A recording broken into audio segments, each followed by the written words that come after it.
Hello दोस्तों, स्वागत है आपका हमारे यूट्यूब चैनल ज्ञान एंड जीके पर। दोस्तों, आज हम बात करेंगे जो राजस्थान सीईटी 10+2 का जो एग्जाम होने वाला है, इससे संबंधित राजस्थान इतिहास के टॉप एमसीक्यू क्वेश्चन देखने वाले हैं। अगर आपको ये वीडियो अच्छा लगे तो इस वीडियो को लाइक जरूर करें और चैनल को सब्सक्राइब करें, एक प्यारा सा कमेंट भी करें। दोस्तों, अगर आप राजस्थान सीईटी जो 10+2 का एग्जाम होने वाला है इसकी तैयारी कर रहे हो तो ये वीडियो शुरू से लेकर एंड तक जरूर देखिएगा। ये वीडियो आपके लिए बहुत ज़्यादा हेल्पफुल साबित होने वाला है। देखिए, पहला सवाल, जयसिंह सूरी लेखक थे। ये जयसिंह सूरी किसके लेखक हैं? तो जो पुस्तक है हमीर मद मर्दन के लेखक जयसिंह सूरी है। याद रखना दोस्तों, हमीर मद मर्दन के लेखक जयसिंह सूरी है। ऑप्शन नंबर ए इसका सही आंसर होगा। रणथंभौर का महानतम चौहान शासक था। यानी रणथंभौर का जो महानतम शासक था वो कौन था? तो रणथंभौर का महानतम शासक हमीर देव चौहान था। रणथंभौर का जो महानतम शासक था वो हमीर देव चौहान था। चौहान वंश की रणथंभौर शाखा का संस्थापक था। यानी जो चौहान वंश की रणथंभौर शाखा थी, इसका संस्थापक कौन था? तो इसका संस्थापक गोविंदराज था। रणथंभौर शाखा जो चौहान शाखा जो अजमेर से निकलकर रणथंभौर गई थी, इसका शासक संस्थापक गोविंदराज था। सूफी संत ख्वाजा मोइनुद्दीन चिश्ती। सूफी संत ख्वाजा मोइनुद्दीन चिश्ती किसके शासनकाल में राजस्थान आए थे? ख्वाजा मोइनुद्दीन चिश्ती किसके शासनकाल में राजस्थान आए थे? तो ये पृथ्वीराज चौहान के काल में राजस्थान आए थे। पृथ्वीराज तृतीय चौहान के शासनकाल में जो ये ख्वाजा मोइनुद्दीन चिश्ती राजस्थान आए थे। कौन सा परमार शासक कविराज के नाम से विख्यात था? यानी परमार शासक कौन परमार शासक था जो कविराज के नाम से विख्यात था? यानी कविराज के नाम से उसे जाना जाता है। तो जो प्रत्यार शासक भोज परमार था। परमार शासक भोज परमार को कविराज की उपाधि प्राप्त थी। राय पिथौरा कहा जाता है। दोस्तों, बताना है राय पिथौरा किसे कहा जाता है? तो राय पिथौरा के नाम से जाना जाता है पृथ्वीराज तृतीय को। राय पिथौरा के नाम से पृथ्वीराज तृतीय को जाना जाता है। दोस्तों, अगर आपको ये वीडियो अच्छा लग रहा है तो इस वीडियो को लाइक करें और चैनल को सब्सक्राइब करें, एक प्यारा सा कमेंट जरूर करें। प्रत्यार वंश का सर्वश्रेष्ठ शासक था। प्रत्यार वंश का जो सर्वश्रेष्ठ शासक था वो कौन था? तो मिहिर भोज था। प्रत्याहार वंश का सर्वश्रेष्ठ शासक मिहिर भोज को माना जाता है। तराइन का द्वितीय युद्ध जो 1192 में हुआ था। तराइन का जो द्वितीय युद्ध था जो 1192 में हुआ था, किसके हाथों पृथ्वीराज चौहान पराजित हुए थे? यानी इसमें पृथ्वीराज चौहान की हार हुई थी।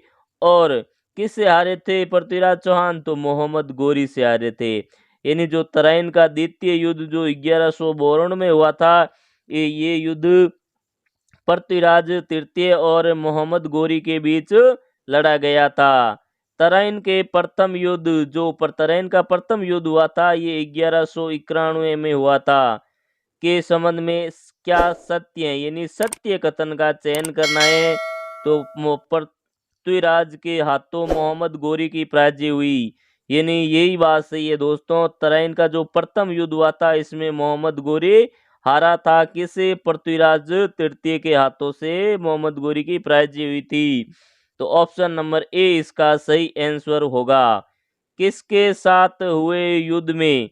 किसके साथ हुए युद्ध में परमरिद्धि देव जो चंदेल शासक थे को अपने दो वीर सेनानायकों अल्लाह व उद्दल को प्राण गंवाने पड़े?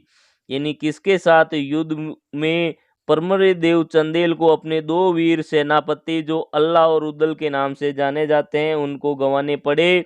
तो ये युद्ध हुआ था पृथ्वीराज चौहान तृतीय के साथ।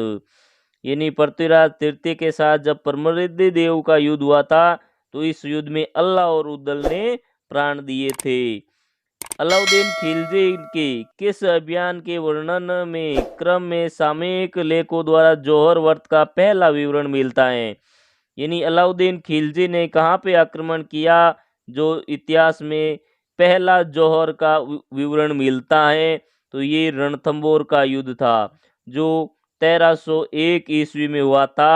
1301 युद्ध ईस्वी में जो रणथंबोर का युद्ध हुआ था, इसमें पहली बार जौहर का उल्लेख मिलता है।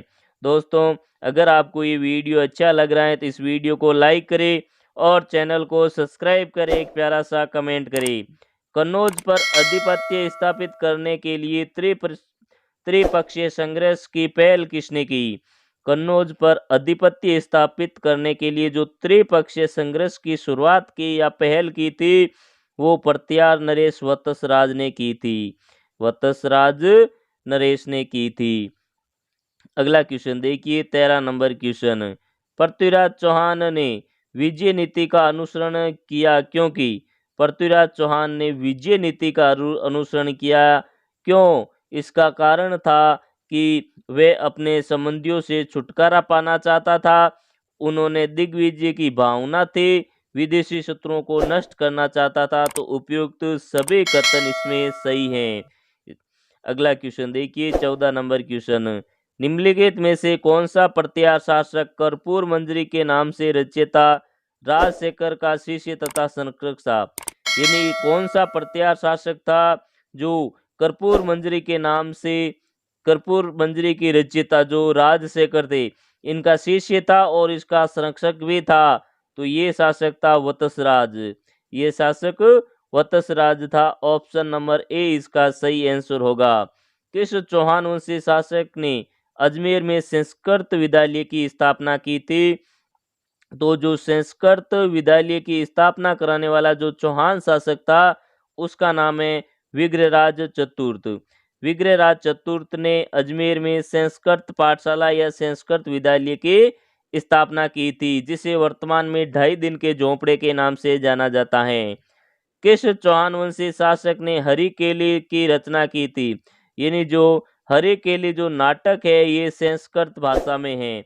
और इसके रचयिता कौन थे दोस्तों? तो इसके रचयिता थे विग्रहराज चतुर। हरिकेली नाटक संस्कृत का ये नाटक है, इसके रचयिता विग्रहराज चतुर हैं। श्री अजयराज संस्थापक थे। अजयराज किसके संस्थापक थे? तो ये अजमेर के संस्थापक थे। श्री अजयराज के द्वारा अजमेर की स्थापना की गई है। सांबर के चौहान राज्य का संस्थापक था। यानी जो चौहान वंश के जो सांबर जो शाखा थे, सांबर शाखा का जो संस्थापक था वो कौन था? या शाकंभरी के चौहान वंश का शासक संस्थापक था वासुदेव चौहान। सांबर या शाकंभरी के चौहान वंश का जो संस्थापक था, ये था वासुदेव। पृथ्वीराज रासो के अनुसार राजपूत को के 4 वंश परमार, चालुक्य, परिहार और चाहमान है। तो ये सिद्धांत था अग्निकुंड का सिद्धांत। यानी पृथ्वीराज रासो के अनुसार अग्निकुंड ये सिद्धांत के अनुसार है, जो राजपूतों को 4 वंश से उत्पन्न बताया गया है। अरब यात्री सुलेमान ने किस प्रत्यार शासक की सैनिक शक्तियों और सुव्यवस्थित शासन की बड़ी प्रशंसा की थी? तो ये की थी मिहिर भोज के शासक की। मिहिर भोज की सैनिक शक्ति और सुव्यवस्था की सबसे बड़ी प्रशंसा की थी अरब यात्री सुलेमान ने। तो दोस्तों, आज का वीडियो हमारा आपको कैसा लगा? अगर ये वीडियो अच्छा लगा है तो इस वीडियो को लाइक जरूर करें और चैनल को सब्सक्राइब करें, एक प्यारा सा कमेंट भी करें। थैंक यू, धन्यवाद।